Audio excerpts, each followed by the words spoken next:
모든 분들이 행복하고 성공하는 그날이 되길 기원합니다. 다가오는 2024년도 새해에는 꼭 성공하시고 대박나시기 바랍니다. 당사주. 당사주로 2024년도 갑진년 이 당사주로 이제 운세를 볼 건데, 이 당사주는 이제 이렇게 그림으로 보는 책. 보통 이제 요즘 이제 이 점수를 모르는 분들 많이 계십니다. 요즘 신규로 철학하는 분도 모르는 분도 많이 계시는데, 이제 사주 철학, 사주 명리는 영원히 갈 것이고, 이 당사주는 점점 사라지고 없어지는 점술이 됩니다. 당사주는 일반 철학, 사주 명리처럼 이 섬세하게, 세세하게, 상세하게 알 수는 없지만, 사람 운명을 초년부터 노년까지 인생 전체 큰 틀을 알 수 있습니다. 이 당사주는. 당사주는 당나라, 옛날 중국에서 온 이제 점술인데, 이 당사주 내용은 이렇게 쭉 내용이 나옵니다. 이런 내용이 나오고, 이런 나오고, 그림 같은 걸로 이제 알려주는데, 이건 사람 사주를 보는 건데, 이제 2024년, 이제, 나라 구군을 알 겁니다. 나라 구군. 갑진년도 1년 전체 운을, 1분기, 2분기, 그리고 3분기, 4분기, 4분기로 형태로 나타납니다. 당사주는 사람, 초년, 청년, 중년, 말년, 이렇게 운세를 보는 건데, 당사주로 1년 운세를 보게 되면은, 이제 1년을, 12달을 4분기로 나눠서 볼 건데, 이제 1분기 먼저 볼까요? 1분기. 갑진년이면 이제 용이죠, 용. 용을 나타내게 되면은, 용은 연천간 나타납니다. 연천간. 자, 읽어드리겠습니다. 연에 천간성이 들었으니 꽤가 많은 사람이 되리라. 재주가 있어서 성공을 하니 사방의 이름을 떨치게 되리라. 녹이 사방에 있게 되니 여러 곳에 춘풍이 불어온다. 여러 곳에 공문이 출입하여 우연히 재물을 얻게 되리라. 이 뜻은 이제 지금 우리나라가 코로나 3년을 겪고 지금 직장인분들 잘 모르실 거예요. 직장인분들 잘 모르시는데, 지금 저도 자영업인데 지금 원래 자영업 하시는 분들이 너무 힘듭니다. 각종 특히 장사집, 손님 들어오는 서비스집 주위에 다녀보면은 전부 매출이 확 줄었답니다. 손님이 너무 없답니다. 그래서 지금 올해가 지금 이 코로나 시기보다 더 힘든 시기를 겪고 있습니다. 그래서 이 2024년도에는 이제 1년 갑진년이 한번 성장할 겁니다. 그래서 코로나 3년 겪고 원래 2023년도에 이제 코로나보다 더 힘든 불경기를 겪고 내년부터는 경기가 서서히 살아난다는 뜻이 됩니다. 꽤가 많은 사람들이 똑똑한 사람들이 많아서 재주를 부려서 사방에 이름을 떨친다. 나라가 어떻게 보면 이 우리나라가 다른 세계적으로 이름을 떨칠 수 있는, 우리나라에 똑똑한 사람들이 많죠. 그래서 사방에 이름을 떨친다는 건 세계 다른 나라에도 이 우리나라 대한민국을 알리는 시기가 되는데 지금보다 더 유명해진다는 얘기죠. 여러 곳에 춘풍이 봄바람이 분다. 여러 곳에 공문을 출입하여 우연히 재물을 얻게 된다. 이 내년 초반부터 이제 우리나라가 이제 경제 활동을 늘어나면서 재물이 늘어난다고 보면 되죠. 그래서 올해 이제 2023년도의 힘든 시기를 이 코로나 3년 겪고 2024년도부터 회복한다고 나옵니다. 그러면은 이제 1분기 시작부터 내년 초반부터 경기가 조금씩 형성될 수 있다는 가망성이 있다고 보면 되겠죠. 그러면은 이제 2분기죠, 2분기. 월천간. 2분기는 이제 한 3월달부터 한 6월달까지 되겠죠. 중년의 애군이 많다. 그리고 몸이 어찌 슬프지 않으리. 그 중년의 애군이 많다는 것은 이제 봄 3, 4, 5 2분기에는 여러 가지 변수가 많다고 볼 수 있습니다. 예를 들어서 사업이 쓰러지는 사람도 쓰러지고 다시 회복하는 사람도 있고 여러 가지 사건, 사고, 구설. 실제 제가 얼마 전에 신문을 봤을 때 원래 지금 법인업체가 지금 법원에 파산 신청하는 지금 횟수가 지금 가장 많답니다, 원래. 그래서 내년 초반에 이제 2분기 때 이제 쓰러진 업체, 이제 문 닫는 폐업한 업체가 더 많이 생긴다고 보면 됩니다. 잠시 회복하고 이제 나눠지죠. 잘 되는 데는 더 잘 되고 안 되는 데는 더 힘들어지고. 그래서 몸이 어찌 슬프지 않으니 내년에는 이제 병나는 사람들, 때로는 우리가 이제 사람이니까 자살하는 사람들, 아니면 부도나서 뭐 힘들고 우울증 걸리는 사람들, 여러 가지 몸이 아픈 사람들이 많이 올 수도 있다. 비록 회사는 없으나 천금이 스스로해진다. 초반에 매출 좀 겨울에 좀 연초에 좀 올라가다가 2분기 때는 좀 전체 매출이 조금 떨어지는 상황이 됩니다. 아무래도 돈이 많이 쓰죠.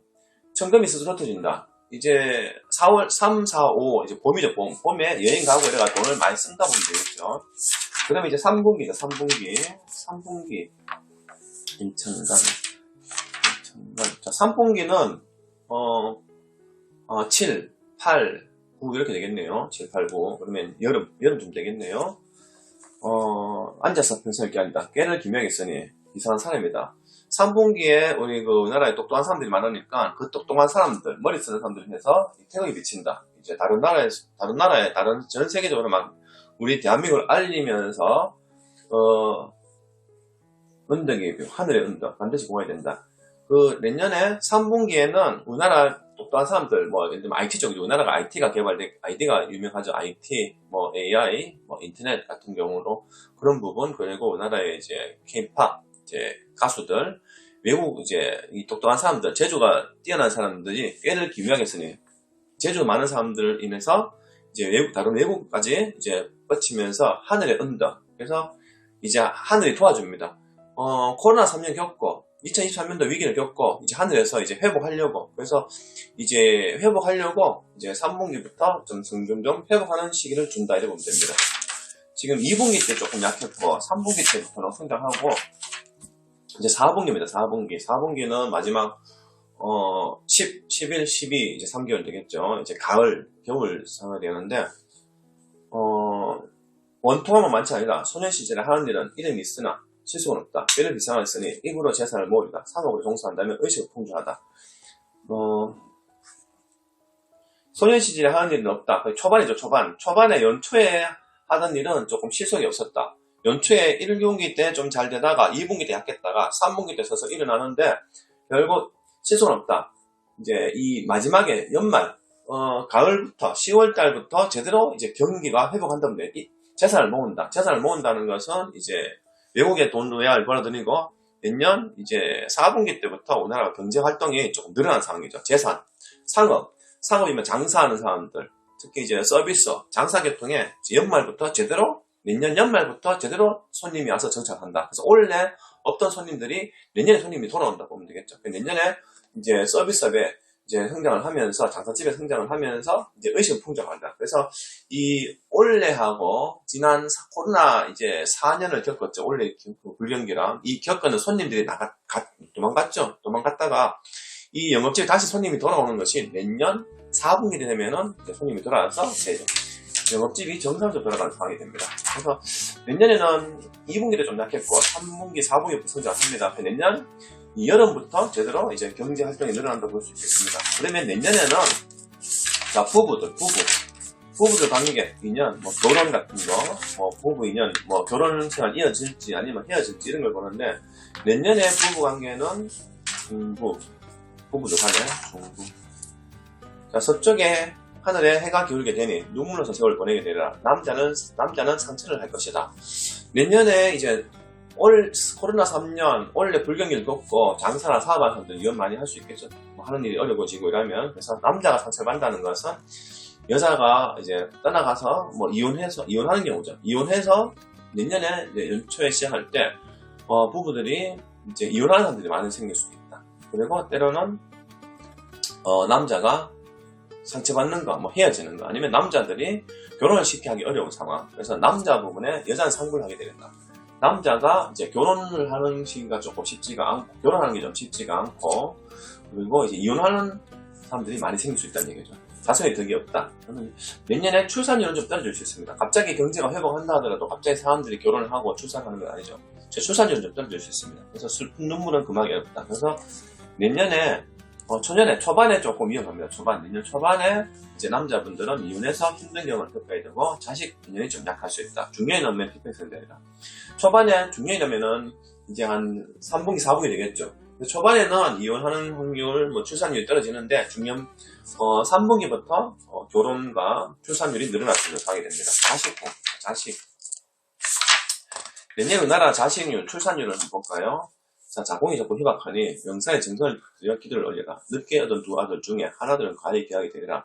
자식을 내년에는 출산율이 낮습니다. 내년에도 출산율이 낮고 내년에는 이제 태어난 자식들이 좋은 한 해를 보낼 수가 있고, 화기가 써서 생기는 5가지 명곡과 계고는 일절 피하고 먹지 말아야 한다. 내년에도 자식운이 이제 우리나라 출산율이 아주 뛰어난 건 아닙니다. 내년에도 우리나라가 출산율이 뛰어난 건 아니지만 그래도 자식 한 명씩 요즘은 많이 안 넣죠. 그래서 두 아들 내년에 이제 그나마 코로나 때하고 2023년도에 출산율이 낮았지만 내년 2024년도에는 늦게 얻은 두 아들, 그래서 두 아들 얻는다는 것은 그나마 2024년도에는 출산율이 좀 늘어날 수 있다고 볼 수 있습니다. 그래서 당사주는 이제 일반 개인 운세를 초년, 청년, 중년, 말년으로 보는데 당사주로 이제 나라 1년, 2024년, 갑진년, 구구는 이렇게 1, 2, 3, 4 분기로 나눠서 1년 전체 흐름과 그리고 부부들 헤어지는가, 뭐 이별, 뭐 이혼, 뭐 아니면 결혼 이런 부분과 이제 자식운까지 봤습니다. 그래서 2024년도는 이제 지금 자영업자들, 영세업자들 지금 어려운 분들, 어렵고 힘든 분들 굉장히 많습니다. 물가도 많이 올랐고 대출도 과거에 코로나 때문에 대출도 지금 몰려갔고 사람들이 요즘 돈이 없답니다. 그래서 올해 잘 넘기시고 내년에는 서서히 매출이 올라갈 수 있으니 내년은 한번 기대하시기 바랍니다. 그래서 아마 갑진년은 내년에 용이 하늘로 승천하는 운이 되기 때문에 내년에는 꼭 지금보다 올해보다 더 좋은 날이 올 겁니다. 조금만 잘 버티시고 건강하고 행복하시기 바랍니다. 지금까지 시청해주셔서 감사합니다.